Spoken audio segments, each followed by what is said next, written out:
Welcome to the Steve Reeve Podcast with the best moments from the past week and a few things that didn't make it to air. Monday. Scared myself with a pumpkin this weekend, with a jack-o'-lantern. Yes, I know, Halloween all over and everything, but at first we just noticed, they're looking pretty gross. Let's not keep these around the house anymore. Put them into the vehicle. Thought, it's cold enough in there for now for preservation purposes, and then next time we run out of the house and go do something, a little errand or something like that, and we'll drop them off. Fine. Perfect. Well, I was digging through the vehicle over the weekend, trying to find the good scraper, because the one that I had been using the last little while is just not up to snuff and everything. And I happened to move the pumpkins around a little bit, and then left them where I moved them.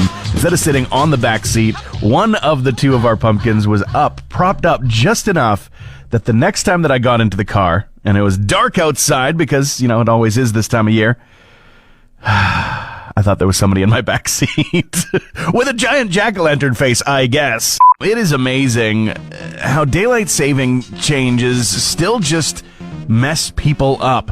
It's amazing to me, myself included. People who are practiced in it have gained years of experience, still getting confused, still getting tripped up. I was talking on the air confidently on Friday about how we lose an hour in the fall.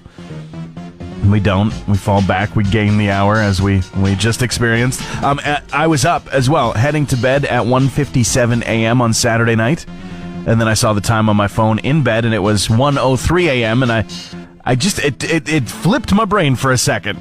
I know what's going on. I'm fully aware, and yet at the same time going, huh?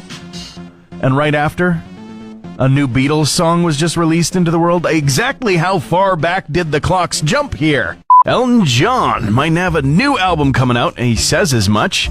He was there at the Rock and Roll Hall of Fame induction ceremony on Friday. Not for himself, but actually his longtime partner in songwriting, Bernie Taupin, was honored with an accolade there. And he was celebrating, of course, with his friend and collaborator, and Elton John reveals that they have completed a new album. Look out for it 2024 at some point. He's also launching a new Marmite as well to benefit the AIDS Foundation called Goodbye Yellow Brick Road. What's yellow about the contents of a Marmite jar? It's usually pretty black-brown kind of coloring, but still, that's going to be out in certain areas to help out, and with artwork, of course, from the 1973 album that it actually takes its name from. Tuesday. I'm not sure about this one. Really not sure what was the underlying cause for the world being sort of wrapped up in the Barbenheimer moment in time earlier this year. We had Barbie and we had Oppenheimer in theaters, and they couldn't be more different, but yet somehow people adopted it as a double feature kind of a pairing, and very, very weird. Extremely weird. I think both movies make you feel weird in different ways, but here's the thing. There's now a Barbenheimer B movie that is actually getting produced, and the character's name... I can't make this stuff up. This is not a bit. This is not me being funny, because I can't be this funny.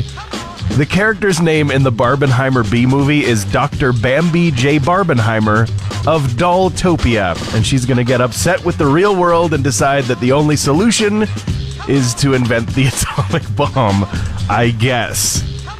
I'm sure no one in the world could get offended by that premise. Change be coming to The Simpsons in future seasons. It's not even something that has been all that prevalent in recent seasons of the show, and that's from somebody who hasn't really kept up, honestly, with a lot of the recent seasons, basically since the movie came out, here and there. There's no more strangulation going to be happening, apparently.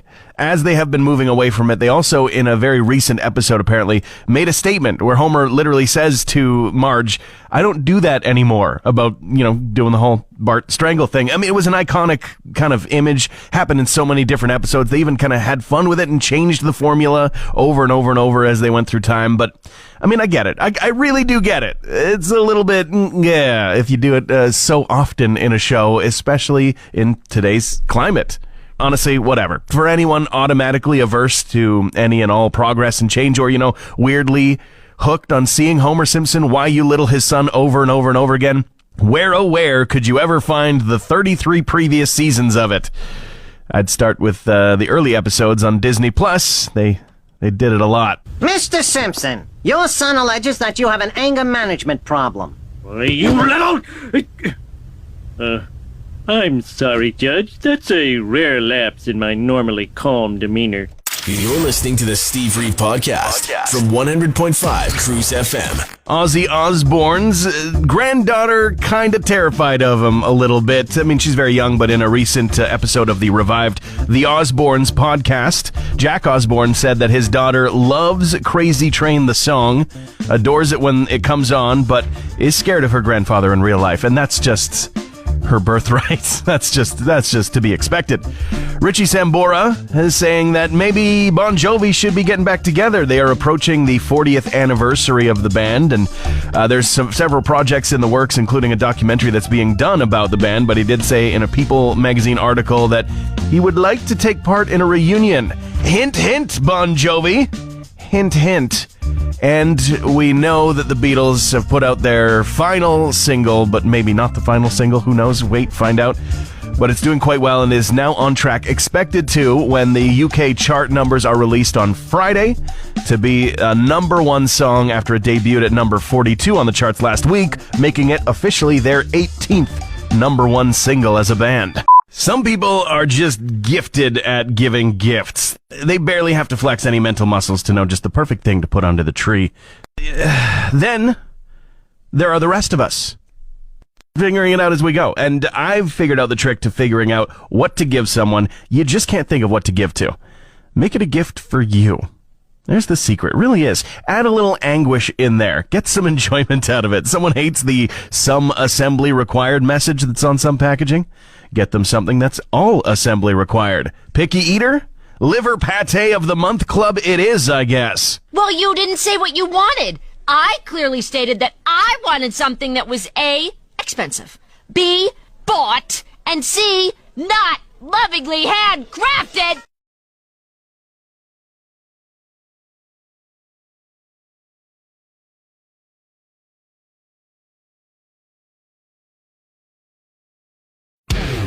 Wednesday. It's a big milestone. Both the movies Elf and Love Actually turned 20 years old this week. Love actually turned 20, love. It's been a long time. That makes me feel old. That makes me feel weird. Yesterday, in fact, was the date for both of them. I found out this morning Elf could have been a flop. It could have been way different. Producer who worked on the film since the inception and all the way through, Will Ferrell making us laugh, shared that a nameless director that was on the project before Jon Favreau was on board wanted to add a gritty dimension to the movie. Say nobody's going to go watch this thing. Add a gritty, abusive boyfriend to it, and everyone will love it. He even went on to describe the dented metal door to the apartment that this guy had and everything. Mighty festive. Mighty festive. Don't date that guy, I'm just saying. The original director that we don't know the name of. I've always thought that a Christmas movie set in Fort McMurray would be a great idea, And it's a great thing that it already exists. Talking FUBAR 2. Tron got a job. We're going to Fort McMurray. To work. Know that we both know that we don't know what we're doing. Knowledge of non-knowledge is power. Whoa, after 10 years since the last one came out and sold just endless copies, and of course 10 years of fan speculation, Rockstar Games has just announced that we are going to see the first trailer for the next Grand Theft Auto game in early December. Yeah, that's actually, in the gaming world at least, a huge deal. I hope they're going back to Vice City. And while most gamers are still trying to find Koroks in the latest Legend of Zelda game, Nintendo this week also just announced that a live-action movie is finally and officially happening if there's no "excuse me, princess" in there. I don't know what we're doing with it. And right here at home in Fort McMurray, we're playing How Much Snow Do I Actually Need to Brush Off My Car to See Where I'm Going this morning? Hey Alexa, play the Steve Reeve Podcast. Bruce Dickinson in the news, not with the entire band, not with the full complement of Iron Maiden, but solo Bruce Dickinson. He's got a single, Afterglow of Ragnarok, coming out, and he's also got a UK and Ireland tour coming across the pond, a little ways away. Very exciting still, and it's the album Mandrake Project coming out later on, his first solo project since 2005. He's been rocking out hard for all those years. And in music news that doesn't really fit with the genres that we've been playing, but still just wildly fascinating, the Tupac Shakur murder trial date has been confirmed 30 years after the death of the rapper, and somebody who was involved in the situation that was actually giving witness testimony for years has been charged for suspected involvement in the 1996 murder. Thursday. The escapee cow in Edmonton, and I don't know if you've read about this, but if you haven't, look it up because the pictures are great. Handsome-looking flight risk right there, avoiding capture for a jaunt that took him over 30 blocks away from the expo center there. Hilarious photos. I was trying to think of the most interesting animals that I've seen on the loose in Fort McMurray and area. And, we get our deer, we get our moose, teasing the hunters right where they live. We get bears in the summer months. No shortage of wildlife of all kinds here. But for domesticated animals, I do remember when there was a pocket population of obviously a pet variety of rabbit downtown for a few years there. And anywhere that there's a green space back alley, there would be rabbits. You'd guarantee you'd run into them. But with few natural defenses, the rabbits did not last the cold of Alberta's winters, nor the cruel of Alberta's natural predators. I don't see them around so much anymore. It's not announced or anything like that, but it is a possibility, I guess. It's in the ether that there might be a Blink-182 concert movie in the style of Taylor Swift's Eras Tour. It's because of the Eras Tour being so successful that every band under the sun is being asked if they would like to do the same thing, and Tom DeLonge answered, I don't know if people would come to see a Blink movie in theater for the music, but they might come for the penis jokes. He knows the audience. He knows it well. Meanwhile, the Killers have announced a compilation that's coming out called Rebel Diamonds, and a brand new song is going to be part of it, titled Spirits. They're going to be supporting the compilation album, The Best of the Greatest Hits, as well, with a announced, or soon-to-be announced, 2024 UK tour. They've basically just teased it, and hopefully it expands to a little bit further, and they can come closer to home for them, and, maybe more than 2 Canadian dates on a tour would be nice. For once as well. That's it for music news for this morning. Depressing holiday gift ideas. Food is way too expensive, okay? But that didn't stop the innovators of yesterday from getting creative with feeding a family. Stay with me here. Here's your gift idea. Cookbooks from the Great Depression. Yeah, nearly 100 years ago. They knew what was up. Recipes like vinegar pie, dandelion salad, and creamed tuna on toast. That's right, this Christmas, give them Depression-era cookbooks, because how else would you know that you need to boil a moose's nose before cooking it to get all the hairs out? Pretty gross. I told you we put it in too early. Oh, it's just a little dry, it's fine. I told you. Here's the heart. Friday. Somebody climbed the Empire State Building. Jared Leto specifically climbed the Empire State Building, and it was to promote the upcoming 2024 tour for his band, 30 Seconds to Mars. They're going to be calling it the Seasons World Tour, so I imagine that probably it reminds me of Taylor Swift Eras. So I think they're probably going to be going through all of their albums and things like that. 51 years old, he said after the fact, I made it, I'm alive, I made it to the top. He did. He says he was just saying he saw his mother-in-law in the window of the 80th floor, and it was a nice surprise. I think he's riffing there. I don't know if that's actually accurate, but he did climb it. There's footage, drone footage, helicopter footage, whatever they actually use these days, right at the tippy top. And people are saying, wow, he's made history. First person to ever climb to the top of the Empire State Building. And I'm going, hold the phone. Hey, whoa, pump those brakes, because he is not. Have we forgotten King Kong already? Come on. He's sure taking his sweet time. Better refuel. You look a little flushed. Maybe you should eat more vegetables and less people. Formal request for Black Friday prices in more places, please. I'm just asking to the universe, really. Do grocery stores do full-on sweeping Black Friday sales? And if they don't, why not? Why don't they? I think that's where we're all looking at it. It's becoming a bit of a running gag, bit of a joke. Just about everybody you talk to, oh my God, the price of groceries, crazy, right? But it's the kind of joke that we say through like gritted teeth with a single tear welling in one eye.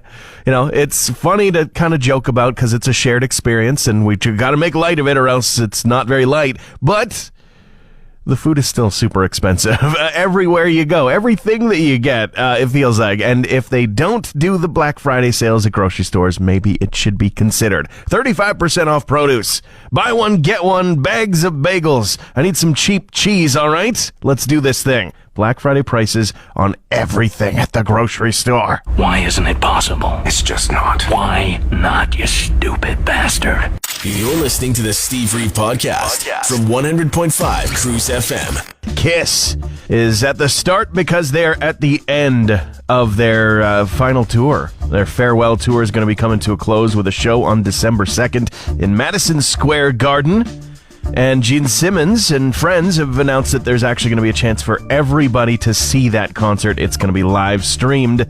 Paywalled, though, of course. You can have a chance for us in U.S. and Canada, at least, to pay a one-time fee, $39.99 U.S., so you don't really need to sign up for a subscription or anything like that. But 50 years of rock and roll in one final show, December 2nd, ppv.com if you're interested.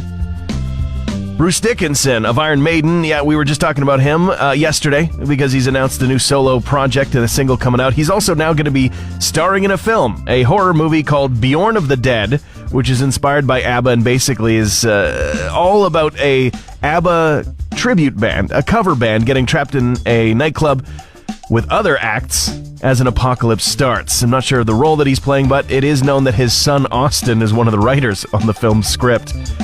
Can't wait to see it. Got a Steve review for you, spoiler free. It's about the Marvels, the latest from the Marvel Studios cinematic universe, and starring a bunch of quite talented people. Of course, you got Brie Larson as Carol Danvers, Captain Marvel. You've got Teyonah Parris, who is coming back again as her character from the WandaVision show, and Iman Vellani, who's had her own Miss Marvel show, steals the movie. She is absolutely fantastic and worth the price of admission just to see her enjoyment in doing this project and being on screen and playing the role alone. But I will say as well, the fight scenes are incredible in this. Every once in a while, you see a fight scene from a big studio like the Marvel house. And you go, what? Why isn't this polished? Why does this look like a couple people trying to figure it out in a backyard somewhere? No, this one absolutely has the polish, at least for the fight scenes. I'm not so sure about sticking the landing, but still, I'd say worth the price of admission. And with the fact that we also just finished up season 2 of Loki on Disney Plus, if you're a subscriber, eating pretty all right at the Marvel table these days. I don't know how much that'll be into the future. They're making big wholesale changes. There's only one movie now on the slot for 2024 for the MCU, and that's Deadpool 3. Everything else has been moved aside. Reshoots have been announced, so they're working on something. But for now, for this week, we got something pretty decent to chew on. Transmission over. Want more Steve? New podcast episodes happen every Friday, or just tune into the Steve Reeve Show. Weekday mornings starting at 5:30 a.m. on 100.5 Cruise FM.